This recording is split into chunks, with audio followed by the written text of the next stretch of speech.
Bonsoir à tous et bienvenue dans cette vidéo-là. Après avoir fait l'exercice que vous voyez devant vos yeux, après avoir fait l'exercice question A, on a mis la forme algébrique de cette z, moins 4 sur 1 plus i racine 3, on a calculé z à la puissance 3.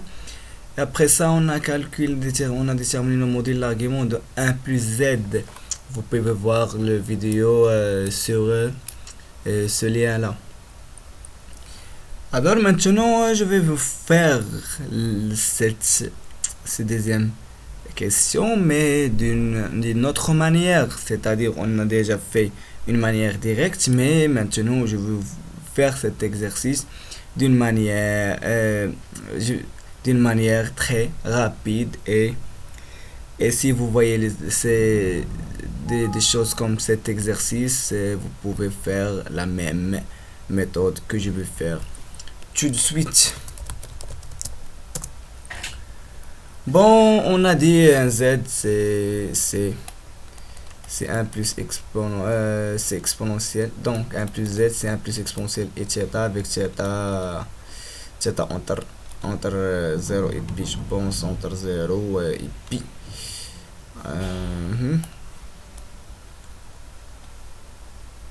Entre 0 et pi. Là, on s'en fout. Alors qu'on doit calculer ça à l'argument et le module de ça. Alors, c'est-à-dire, on calcule l'argument de 1 plus z, et le module de 1 plus z et l'argument de 1 plus z.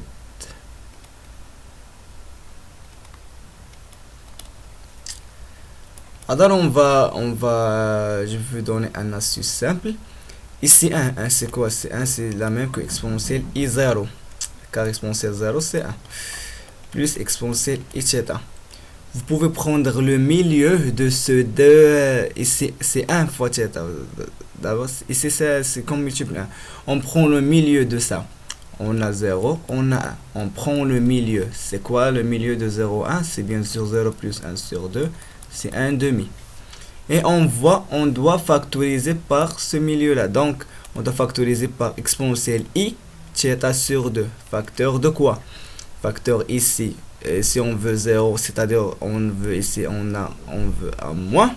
C'est-à-dire ici, exponentielle moins i θ sur 2 pour avoir un 0. Et pour avoir un 1 ici, on va faire plus exponentielle i θ sur 2. Et voilà. Après ça, qu'est-ce qu'on va faire après ça? On a x exponentielle i θ sur 2, facteur d'exponentielle moins i θ sur 2, plus exponentielle i θ sur 2. Comme vous savez, si on a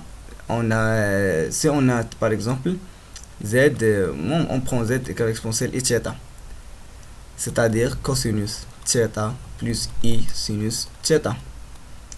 Z bar, c'est-à-dire z bar, le conjugué de z, c'est exponentielle moins i θ, c'est-à-dire cosinus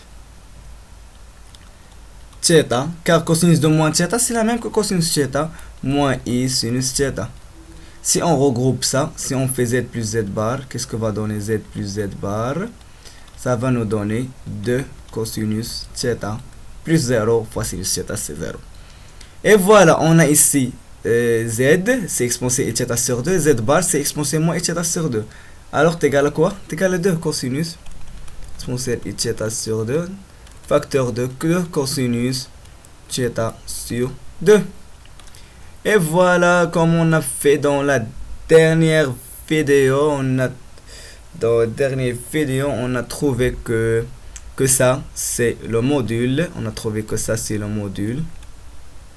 Et l'argument, c'est quoi? On a trouvé que l'argument, c'est bien θ sur 2. Et le module, c'est ça. Alors ça se voit, c'est une manière très très directe pour calculer, pour trouver l'argument et le module de cas des problèmes ça. Je vais faire deuxième 1 plus z carré pour mieux comprendre, et après vous pouvez faire 1 plus z carré plus z3 plus z4 plus n'importe quelle puissance. Alors on va faire 1 plus z au carré. On va faire la même méthode. C'est exponentielle i0 plus exponentielle i-θ plus exponentielle i de θ. Pourquoi? Car on a z égale à exponentielle i-θ. Alors z au carré, c'est exponentielle i-θ au carré, c'est la même que 2 fois i-θ. Et on doit factoriser, on doit trouver le milieu de ce on a fait. Ici, il y a 0 et 1 et 2. C'est quoi le milieu de 0, 1 et 2? C'est la même que 2 plus 1 plus 0 sur 3. C'est le moyen de ça. Le milieu de ça. C'est 3 sur 3, c'est 1. Donc, le milieu, c'est ça. Bien. On doit factoriser par le milieu. Alors que ici, on a exponentielle i-θ. Ici, 1. On a factorisé par 1. Facteur de... on va multiplier ça par quoi pour avoir exponentielle i0? C'est la même. Exponentielle moins i-θ. Et plus la même. Yani x fois 1, ça fois 1, c'est la même. Plus exponentielle i-θ. Exponentielle i-θ fois exponentielle i-θ, c'est la même qu'exponentielle de i-θ. Voilà, on a maintenant notre cas. On va développer ça. On a ici 1 plus exponentielle i-θ plus exponentielle moins i-θ.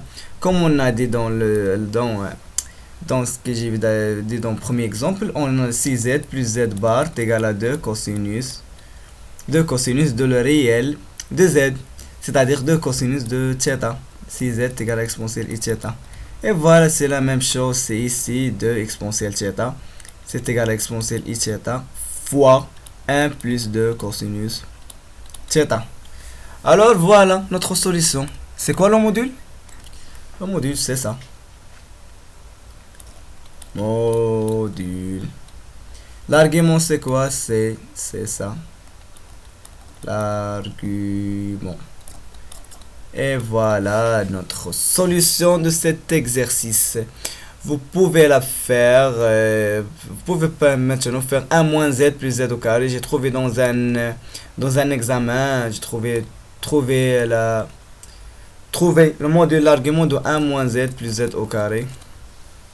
C'est quoi 1 moins z plus z au carré? On va faire la même chose. C'est la même que 1 moins exponentielle i-θ plus exponentielle i de θ. On trouve le milieu, c'est même que l'autre. On facteur par exponentielle i-θ. Facteur de exponentielle moins i-θ moins 1. On a ici moins 1 plus exponentielle i-θ. C'est la même chose qu'on a fait. Donc, exponentielle i-θ, facteur de ça, exponentielle moins i-θ plus c10, c'est la même que 2 cosinus θ. Vous le voyez, moins 1. Ça, c'est le module. θ, c'est l'argument. Alors, on écrit ça de la forme trigonométrique, c'est comme ça, c'est θ. Le module, c'est... non.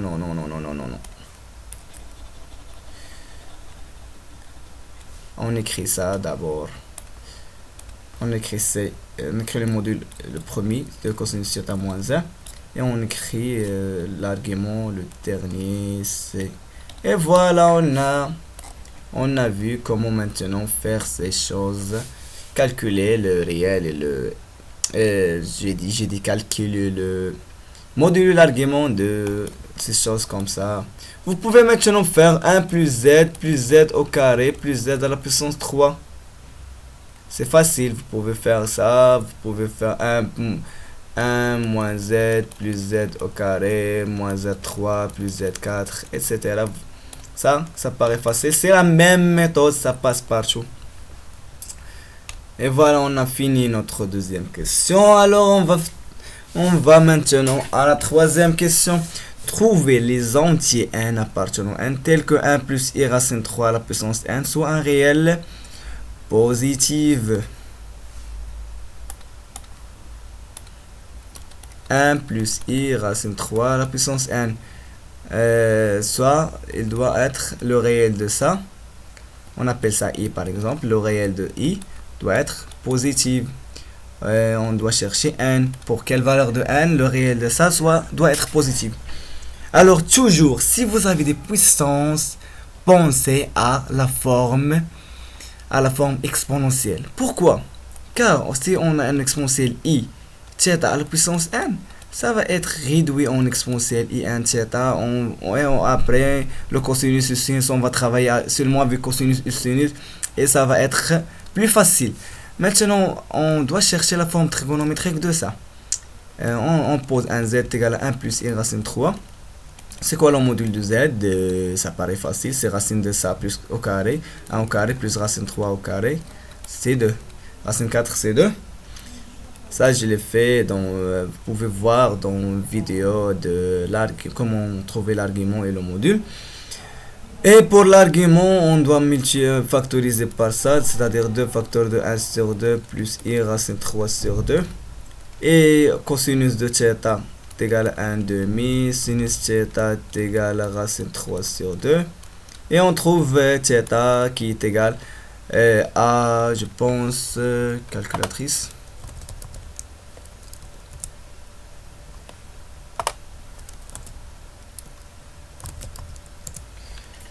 Je pense que cosinus de 30 c'est... Non, c'est pas 30.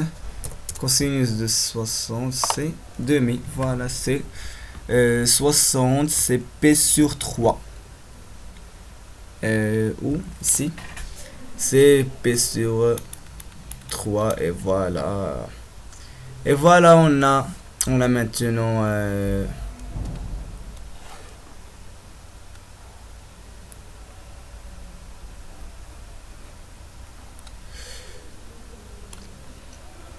on a maintenant trouvé que ça, on peut l'écrire à la façon de 2, le module fois exponentielle i pi sur 3. Tu vois la puissance n, comme j'ai dit, pour ça on doit faire ces choses-là, on doit le mettre à la forme exponentielle pour mieux adapter à la situation. Donc, ça est égal à 2 à la puissance n fois exponentielle i n pi sur 3, comme j'ai dit, exponentielle i θ à la puissance n, c'est exponentielle in θ. Et voilà. Ça c'est... Donc égal à 2 à la puissance n. Ça c'est quoi? C'est cosinus de n pi sur 3 plus i sinus de n pi sur 3. Maintenant on est intéressé à quoi? À la partie réelle. Donc on va éliminer ces champs-là. Ça c'est la partie imaginaire. On doit l'éliminer. On doit seulement trouver pour quelle valeur de n le réel, c'est-à-dire 2 à la puissance n fois cosinus de n pi sur 3 doit être positive pour quelle valeur de n? On cherche la valeur de n. Alors je vais écrire ça dans un autre 2 à la puissance n cosinus de n pi sur 3. Pour quelle valeur de ça? Ça va être positif. On sait bien que le cosinus est positif quand? Cosinus positif quand? Si il est là. Voilà, c'est 0. Cosinus il est positif si on a cet angle là. Voilà, vous voyez. Ici c'est quoi? Ici c'est 0. L'angle 0. Ici c'est moins pi sur 2. Et ici c'est pi sur 2. Alors cosinus étant positif, donc quoi? Cosinus est positif si, cosinus par exemple d'un angle positif, si dès que l'angle elle est compris entre moins pi sur 2 et pi sur 2. Alors ça, on a 2 à la puissance n, il est toujours positif. Toujours. Quel que soit n. Alors on doit tout simplement travailler justement avec le cosinus. Cosinus 1 pi sur 3. Supérieur ou égal à 0. Si n pi sur 3 il est compris entre quoi et quoi? Voilà, comprend moins p sur 2 et p sur 2. Là, vous voyez toujours cette cercle de triangularité est utile. Dans nombre complexe, on est toujours travaillé avec ce cosinus et sinus. On doit toujours savoir les angles, savoir les relations triangulaires. Alors ici, on doit diviser par p, multiplier par 3. Ça va être moins 3 sur 2. Inférieur ou égal à n, inférieur ou égal à 3 sur 2. Et voilà, on a trouvé n, n'est-ce pas? Quelles sont les valeurs de n? Comme vous voyez, n il est supérieur à 1 demi, il est inférieur à 1 demi, moins 1 demi. Les valeurs possibles de n, c'est 3 valeurs, c'est quoi? 1 est égal à 1, 1 est égal à 0, 1 est égal à moins 1. On peut vérifier ça? On peut vérifier ça, yalla. On peut vérifier pour 1 est égal à 2 si notre hypothèse, si ça c'est vrai ou non. Ok.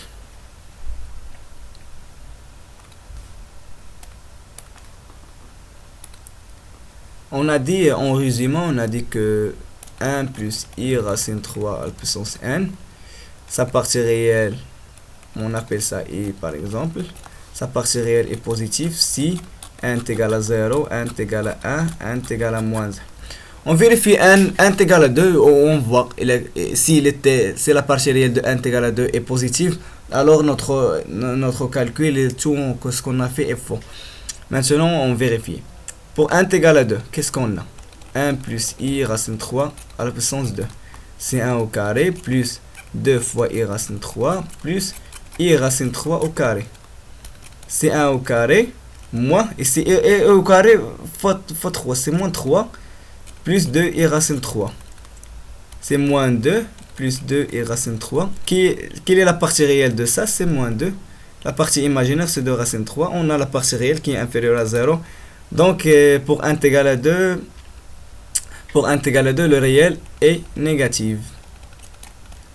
Et voilà, ça c'est bon pour nous. Pour si 1 est égal à 1, qu'est-ce qu'on a? On a i est égal à 1 plus i racine 3.